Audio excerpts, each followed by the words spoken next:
Hi friends, welcome to Nila's kitchen. நம்ம இன்றைக்கி என்ன பார்க்க போகிறோம்னா, இந்த கோவக்காயை வச்சு ஒரு கறி குழம்பு டேஸ்ட்டில் ஒரு கோவக்காய் குழம்பு வைக்கலாம் வாங்க. இப்போ ஆயில் நல்லா காஞ்சிச்சு. நான் எடுத்து வச்சுருக்க கோவக்காய் இதில் போட்டு நல்லா இந்த மாதிரி நாளாக கீறிக்கோங்க. நம்ம எண்ணெய் கத்திரிக்காய் கீரிக்கிற மாதிரி இது நல்லா வதக்கி எடுத்துக்கோங்க. கோவக்காய் ஆயிலையே இது நல்லா வதங்கணும். ஆயிலையே இந்த மாதிரி நல்லா வதங்கட்டும். கோவக்காய் வதங்கும் போதே கொஞ்சமாக மஞ்சள் ஆட் பண்ணிக்கலாம்.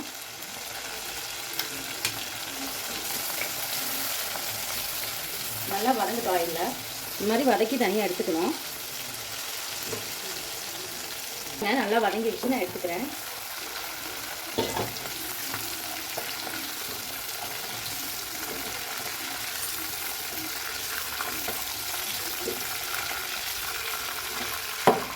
எடுத்துகிட்டு இதே ஆயிலில் சீரகம் ஒரு அரை ஸ்பூன், சோம்பு ஒரு அரை ஸ்பூன்,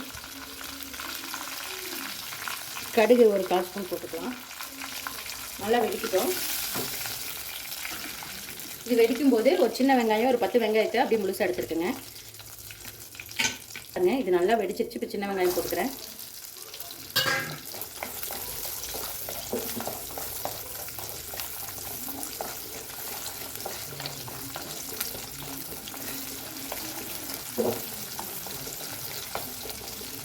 இது நல்லா வதங்கணும். இப்போ இந்த ஸ்டேஜ்லேயே நான் அரைச்ச ஒரு 10 சின்ன வெங்காயத்தை அரைச்சி வச்சுருக்கேன், ஊற்றிக்கிறேன். இதுவும் நல்லா ப்ரௌன் கலரில் ஃப்ரை ஆகணுங்க. நல்லா டீப்பாக ஃப்ரை ஆகணும். ஆயிலில் நல்லா ஃப்ரை ஆகட்டும். இந்த அளவுக்கு நல்லா ஃப்ரை ஆகிடுச்சு. கலர் நல்லா சேஞ்ச் ஆகிடுச்சுங்க. இப்போ நான் வந்துட்டு தக்காளி ஒரு 2 தக்காளி மட்டும் எடுத்து அரைச்சிருக்கேன், அதை ஊற்றிக்கிறேன். நல்லா வதக்கணும். இதுவும் நல்லா சுண்டி ஆயில் பிரிஞ்சு வரணுங்க. நமக்கு நல்லா வதங்கி ஆயில் பிரிஞ்சு வந்துடுச்சு. நமக்கு இந்த பை ஸ்டெப்பாக பண்ணியில் தான் டேஸ்ட் சூப்பராக இருக்குங்க. நான் வரமிளகாத்தூள் அரை ஸ்பூன் போட்டுக்கிறேன். வீட்லேயே அரைச்ச கறி மசாலா தூளுங்க, அது ஒரு 3 டேபிள் ஸ்பூன் அளவு நான் போட்டுக்கிறேன்.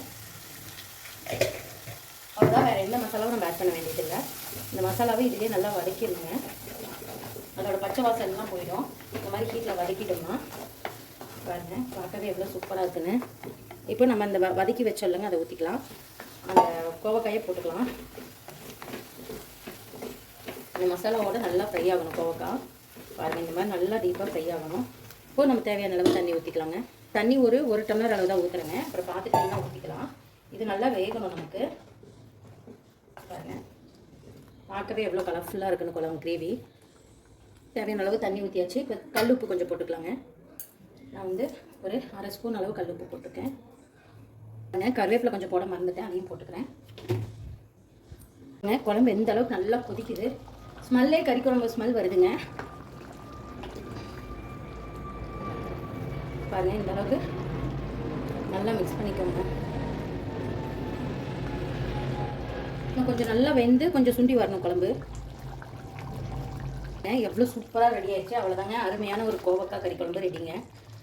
இது பார்க்க டேஸ்ட் அப்படியே கறி குழம்பு டேஸ்ட்டில் இருக்குங்க. செம்ம டேஸ்ட்டாக இருக்கும். கண்டிப்பாக ட்ரை பண்ணி பாருங்கள். இப்போ நான் ஃபைனலாக வந்துட்டு கறிவேப்பிலையே கொத்தமல்லி துவிக்கிறேங்க. துவி ஒன்ஸ் மிக்ஸ் பண்ணிக்கலாம். அவ்வளோதான், அருமையான ஒரு கோவக்காய் குழம்பு ரெடிங்க. பாருங்கள், சூப்பரான ஒரு கோவக்காய் கறி குழம்பு ரெடி. கண்டிப்பாக உங்களுக்கு இந்த வீடியோ பிடிச்சிருக்குன்னு நினைக்கிறேன். பிடிச்சிருந்தா லைக் பண்ணுங்கள், ஷேர் பண்ணுங்கள், மறக்காமல் சப்ஸ்கிரைப் பண்ணுங்கள். இன்ஸ்டாகிராம் பேஜையும் ஃபேஸ்புக் பேஜையும் ஃபாலோ பண்ணிக்கோங்க. தேங்க்யூ ஸோ மச் ஃபார் வாட்சிங். பை.